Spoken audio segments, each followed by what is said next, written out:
Samedi le 27, bienvenue en prenant votre café. Je vais essayer de survivre. Je suis pogné avec un rhume, un grippe, je ne sais pas. Pogné quelque chose. Encore. C'est mon gars qui avait ça. Puis il a essayé de se tenir loin de moi, mais dans la même maison, se tenir loin, c'est assez difficile hein, quand on partage la même cuisine. Ben c'est comme ça. Je suis pas le seul. Il y en a beaucoup cette année qui l'ont beaucoup. Hey, Justin veut qu'on lui donne un autre 4 ans. On lui donne dessus. On va regarder qu'est-ce qu'il a fait de bon. Puis on va essayer de déterminer ça. Vous me le direz. Des fourmis au Kenya. ChatGPT, est-ce que ça nous rend débiles? Ou ça nous améliore? On va en parler un peu. La cohabitation de Québec solidaire. Oh, la solution des problèmes agricoles, on est en 1943. C'est toujours les mêmes problèmes. C'est fantastique. Microsoft vaut 3 milliards, 3 trilliards. Là, je vais me faire chicaner. Le luxe va très bien aussi. Très, très bien. Puis on passe ça tout de suite.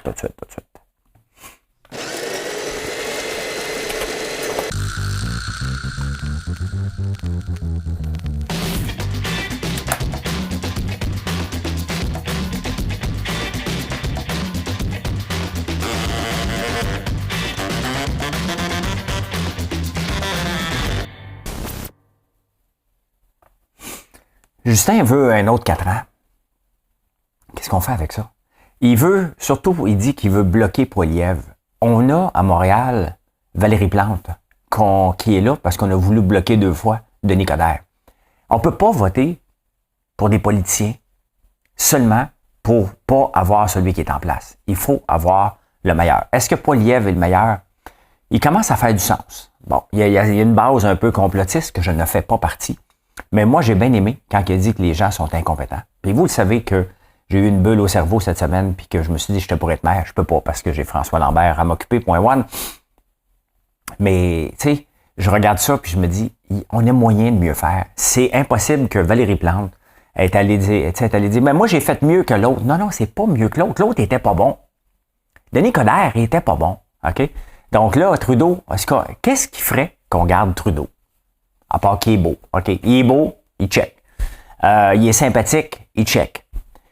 Il nous endette sans bon sens, il embauche sans bon sens. Je suis tanné d'entendre de nos gouvernements le mot « on fera pas de l'austérité ». Ce qu'on veut, on ne veut pas être cajolé. On ne met pas des gens au pouvoir pour être cajolés. Oui, on en veut pour notre argent, on veut des services, mais pas à coût de 100 000 embauches puis avoir des services de merde comme on a là. Justin Trudeau n'a rien fait.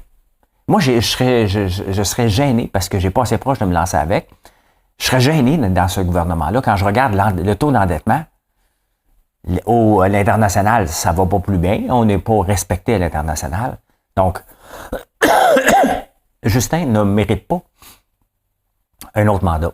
Il faut qu'on donne malheureusement la chance à quelqu'un d'autre. Et moi, j'aime ce que je vois dernièrement de Poilievre. La course est loin. Parce que le NPD les garde au pouvoir, tout simplement. Puis le NPD, Jagmeet Singh, c'est pas mieux. Ça chiale tout le temps contre Justin. Tu peux pas chialer contre quelqu'un quand tu lui donnes ton appui de façon inconditionnelle. C'est ce que fait le NPD. Fait que Justin Trudeau fait ce qu'il veut. Le NPD, c'est un parti qui dépense sans compter. C'est un peu comme si Québec solidaire est au pouvoir. Ça serait la catastrophe. Mon frère, la catastrophe, là, le taux d'intérêt qu'on doit payer au Canada, c'est immense. Ça n'a pas de bon sens. Ça n'a pas de bon sens. Fait que non, Justin, tu ne mérites pas. Puis j'aimerais bien ça que Jagmeet donne un coup de... Dire, OK, c'est assez. Si Jagmeet aurait de la fierté, il dit, regarde, j'arrête de t'appuyer, là. Ça n'a pas de bon sens, mais il est content. Il est content. Et après ça, le prochain gouvernement va arriver, il va se faire traiter d'austère. C'est toujours comme ça. Toujours comme ça. Alors que c'est pas de l'austérité gérée. Je vous l'ai dit, moi, là, si j'y allais en politique, là, je mettrais la hache partout. Pas pour couper les services, pour qu'on en ait pour notre argent. Si je suis, on va me dire successful en affaires, c'est que je contrôle tout le temps mes dépenses. Tout le temps. Il faut tout le temps contrôler nos dépenses. Tout le temps. Et c'est comme ça qu'on est capable d'offrir des prix avantageux et que je suis pas à perte. Hein? C'est tough la croissance parce que mon cash flow, il est difficile. Il faut que je me calme les nerfs en 2024. J'ai trop acheté en 2023. Fait qu'au point de vue cash flow, c'est le problème de toutes les entreprises. On peut faire de l'argent. On peut être rentable. Mais au point de vue cash flow, on ne l'est pas parce qu'on investit à mesure. Donc, 2024 est une année de consolidation. Hey, il y a des fourmis, mais pas n'importe quoi, des fourmis à grosse tête au Kenya, mais c'est sérieux en tabarnouche. Hein? Les lions meurent et les éléphants, ils bouffent les acacias. C'est assez sérieux. C'est un peu comme s'il y avait une sécheresse mondiale. Ils sont agressifs, ils piquent. Et moi, j'écoute des films à tous les soirs. J'écoute des documentaires sur les lions à tous les soirs. C'est ma façon de m'endormir. Je le sais qu'on ne devrait pas écouter d'avoir d'écran avant de s'endormir, mais moi, ça me prend ça. Et pour moi, c'est comme mettre la switch à off, mais là, c'est sérieux en tabarnouche, là. Des fourmis. Et est-ce que ça va aller travers l'Afrique? On rit, là, mais on rit pas, là. Mais si ça allait du côté de la Côte d'Ivoire, là, le Kenya, c'est un peu loin, mais si ça allait du côté de la Côte d'Ivoire, le Ghana, hein, on n'aurait plus de café, on n'aurait plus de chocolat. C'est quand même assez sérieux, là. Puis ils peuvent absolument rien faire. Hein. Hey, ChatGPT, ça fait longtemps que je vous en ai pas parlé, et pourtant, je l'utilise à chaque jour. Des gens nous disent, est-ce que ChatGPT nous rend niaiseux parce qu'on ne prend pas le temps de penser? Moi, je suis d'une autre école que ChatGPT me rend plus intelligent parce que les choses de base, hein? Mettons que j'ai une idée de texte. Je lui donne, je lui dis, hey, remplis, mets du jus autour de ça. Est-ce que ça me rend moins bon? Est-ce que mon but à moi, c'est de devenir un compositeur, poète des produits? Non. Mon but, c'est d'écrire la meilleure description de produit, d'écrire la meilleure article de blog pour que Google le voit et que ça augmente mes ventes. C'est ça, mon objectif. Moi, ChatGPT, là, m'améliore. Il avait dit la même chose aussi avec Waze. Waze et tous les GPS rendent les gens nono parce qu'on pense plus. On pense à autre chose. Hein? On prend le temps de penser à autre chose. ChatGPT n'est pas intelligent. Okay? Il nous aide à être plus vite, mais il faut lui donner les bonnes données. Sinon, il ne donnera rien. Fait que non, ChatGPT, c'est des nouvelles découvertes. Ça nous permet d'aller plus vite et passer plus de temps dans mon cas à moi, sur vous parler, sur les ventes et ne pas regarder comment deviner. ChatGPT est bon. Dans mon cas, moi, je l'utilise autant pour les photos, mais pas ChatGPT. J'utilise Midjourney pour faire mes photos. Mais ça ne nous rend pas niaiseux. Je me sens pas, depuis 1 an que je l'utilise, là, je me sens pas pantoute niaiseux. Je me sens même mieux parce que j'apprends plus vite. Il y a un paquet de choses que... Parce que, tu sais, avant, tu cherches sur Google un peu, puis là, tu passes ton temps à chercher, non, c'est pas cet article-là. Là, ça nous permet de l'avoir directement, ce qu'on veut, à moins qu'il fasse des hallucinations, là. Mais il va s'améliorer constamment. Mais les gens ont toujours peur du changement. Hein? Ça va nous rendre niaiseux. Non, ça nous rend plus intelligents. Et ça peut être mauditement payant. Mauditement payant. Hein? Hey, qu'est-ce que vous diriez si on avait la poste que 3 jours par semaine? Est-ce qu'il y a encore une raison au Québec qu'on ait la poste 5 jours par semaine? Hein? Quand quelqu'un décide d'envoyer une enveloppe par la malle, est-ce que ça presse qu'on l'ait à tous les jours? Il va falloir se poser comme question parce que Poste Canada perd de l'argent à chaque fois. D'ailleurs, si vous êtes un commerce en ligne, n'utilisez pas Poste Canada. Hein? J'aime beaucoup mon facteur, là, il est très sympathique, là, mais le service de Poste Canada, lui, est très gentil. Mais le service, c'est pas là. C'est pas là pantoute. Donc, est-ce qu'on devrait l'avoir juste 3 jours par semaine? Au UK, en Angleterre, ils y pensent parce que les autres, c'est 6 jours par semaine. Puis écoute, ils perdent encore plus d'argent que nous autres. Et il y a moins, le volume a diminué de 2 fois. Donc, je pense qu'on devrait se poser comme question ça aussi. Mais c'est ça, hein? Il faut être proactif. On n'a pas des gens proactifs qui arrivent avec des idées. Tu sais. On va se faire dire non par le syndicat. Ben, c'est ça. Le syndicat dira non, mais c'est pas lui qui run le syndicat. Il ne faut jamais oublier qu'un syndicat ne roule pas l'entreprise. Hein? Lui, il doit s'adapter avec les décisions de l'entreprise. Ce genre de décision-là, il n'y a rien à dire là-dedans. Mais absolument rien à dire.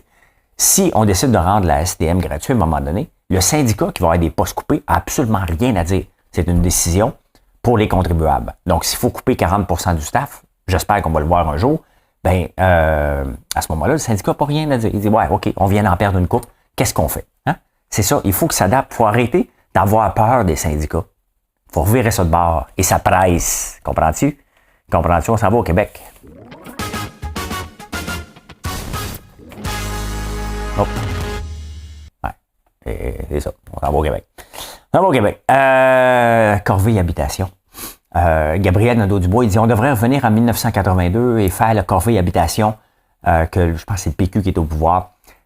En 1982, les taux d'intérêt étaient très élevés. Donc, il garantissait, le gouvernement, un taux d'intérêt de 13,5 %. Et aussi, il donnait des subventions. On le rappelle qu'une subvention, ce n'est pas un don. Hein? On vient de le voir avec la PCU, le prêt pour les petites entreprises, quand les entreprises ont toutes chialé. Avez-vous vu une hécatombe? Pas tout, hein? Ils se sont arrangés. Ils ont tous dit qu'ils étaient pour fermer, puis pourtant, il y en a une couple qui ont fermé, mais d'autres n'ont pas fermé. Les pleurnichards, les profiteurs ont fermé, tout simplement. Ils ont pris le prêt, pas assez responsables, de le rembourser. Et ça, c'est choquant parce que c'est notre argent qui a été dilapidé. Hein. Eux autres ont continué leur train de vie à nos frais. Maintenant, la corvée habitation, tu sais,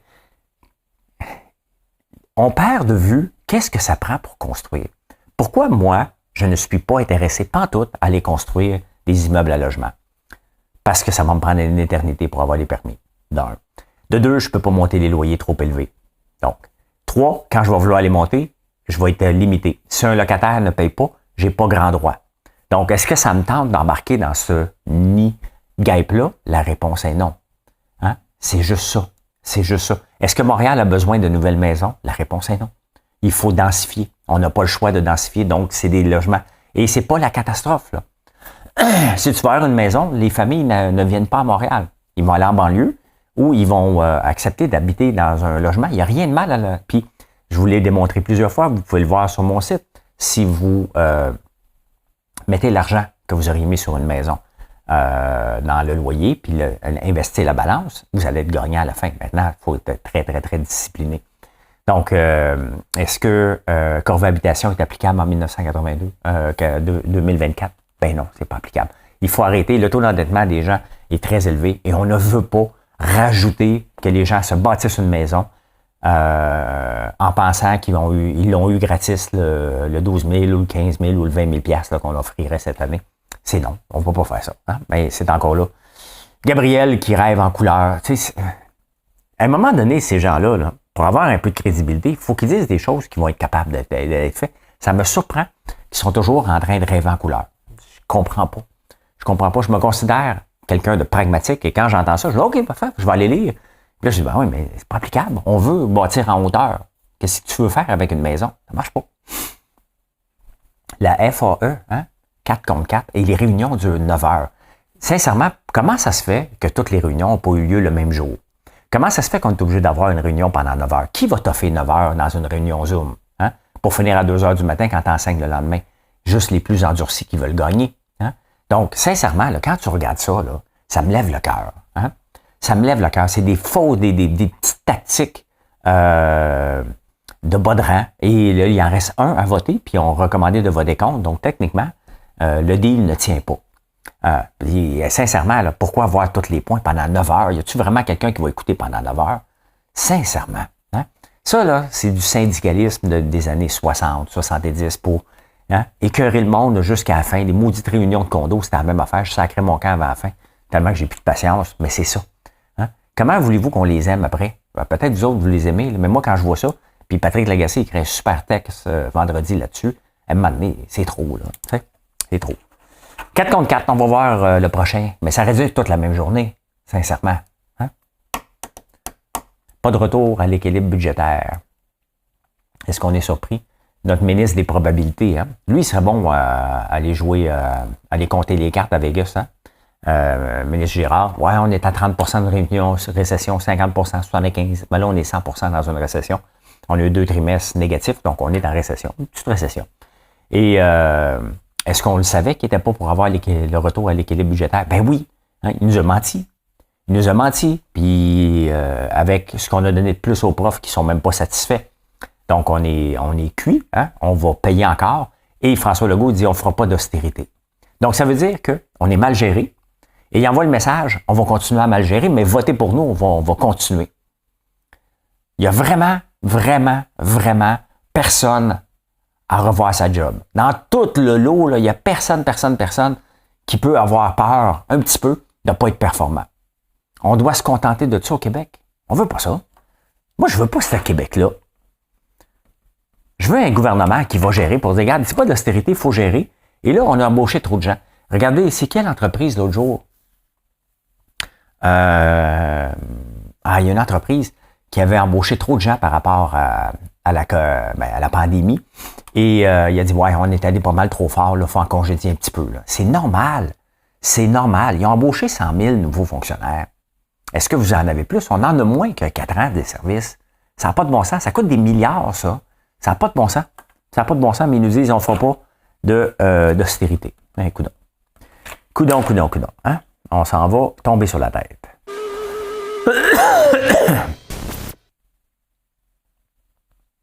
Hey, c'est fantastique. Hein? Les mêmes problèmes reviennent constamment. les mêmes problèmes, les mêmes choses. En 1943, il y avait des problèmes, la solution de nos problèmes agricoles. On va grandir ça, ceux qui ne le voient pas. Importante réunion tenue dans ce but à Québec, la rareté de la main-d'œuvre et de la machinerie. L'honorable Adélard Godbout. Hein? Donc, en 1943, de tous les facteurs qui influencent sur notre production agricole, en 1943, celui de la main-d'œuvre sera certainement le plus sérieux. On a exactement le même problème 80 ans plus tard, 81 ans plus tard, le même problème de main-d'œuvre. Hein? La machinerie aussi. Qu'est-ce qu'ils disent? Là? L'image n'est pas tellement belle. Il faut vraiment que je capote avec mes yeux. C'est pourquoi, continua l'honorable M. Godbout, il importe d'abord de tirer le meilleur parti possible de la main-d'œuvre dont nous disposons actuellement à la campagne et d'utiliser pour certains coins de la province où la disette se fait sentir d'une façon particulière, les jeunes gens qui ont suffisamment de loisirs et de bonne volonté. Hein, ma gang de paresseux? Hein? Les jeunes gens qui ont suffisamment de loisirs et de bonne volonté pour se consacrer aux travaux de la ferme pendant la belle saison. C'est tellement drôle, hein? Le problème de la machinerie, quant au problème de la machinerie agricole, je ne crois pas qu'il soit aussi sérieux qu'on le pense. Depuis 2 ans, en effet, plusieurs cultivateurs. C'est drôle, hein? Il y a autre chose dans cette journée-là? Un vieillard trouvé, la vie féminine, le tatou du CWC, le tatou de l'économie. Il y avait la vie féminine, hein, dans les années 40. C'est fantastique. Il y a autre chose, tant qu'à faire? Des chapeaux, hein, des chapeaux. Heinz pour les mains et comme émollient général de la peau, la vie sociale. Bon, hein, on enchaîne, on s'en va en finance. En finance, il y a au mot dans finance.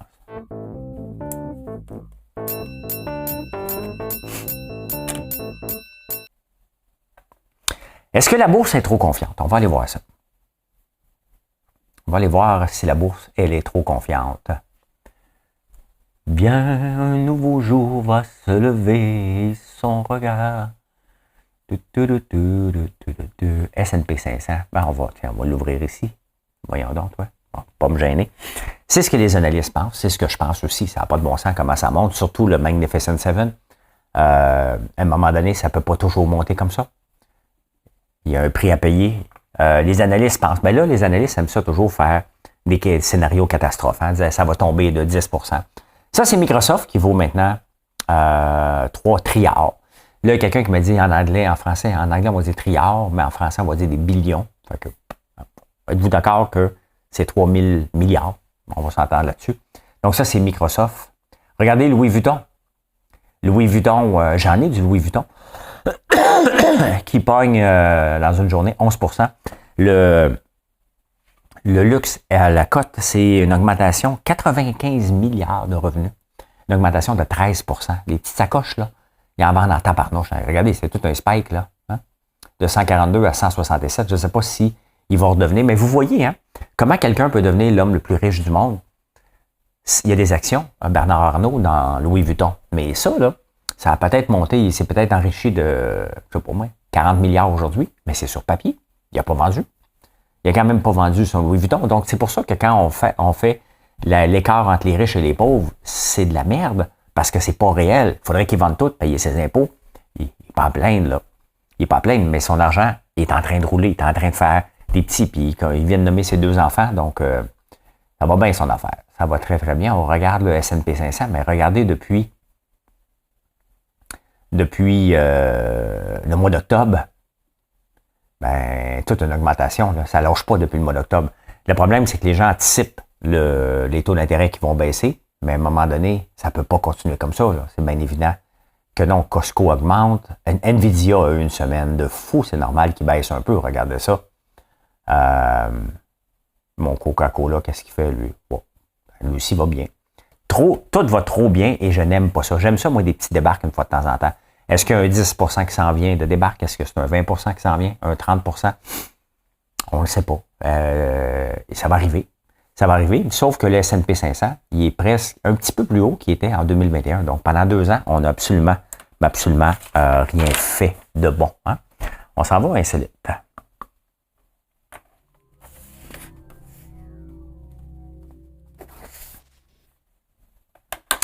Ah ben, qu'est-ce que j'ai marqué là? Hein? Ah, Je ne sais pas si c'est les gars qui sont célibataires qui ne lavent pas leur lit. Les gars célibataires lavent leur lit une fois 3 mois. Ils ont fait d'autres choses autour que je vous parlais, j'ai oublié. Mais une personne sur 4, donc 25% de la population, ne se lave pas les dents 2 fois par jour. J'espère que ce pas les gars pas propres. OK, c'est ça. Les gars célibataires gardent la même serviette pendant des mois. J'espère que c'est pas eux autres. Hein.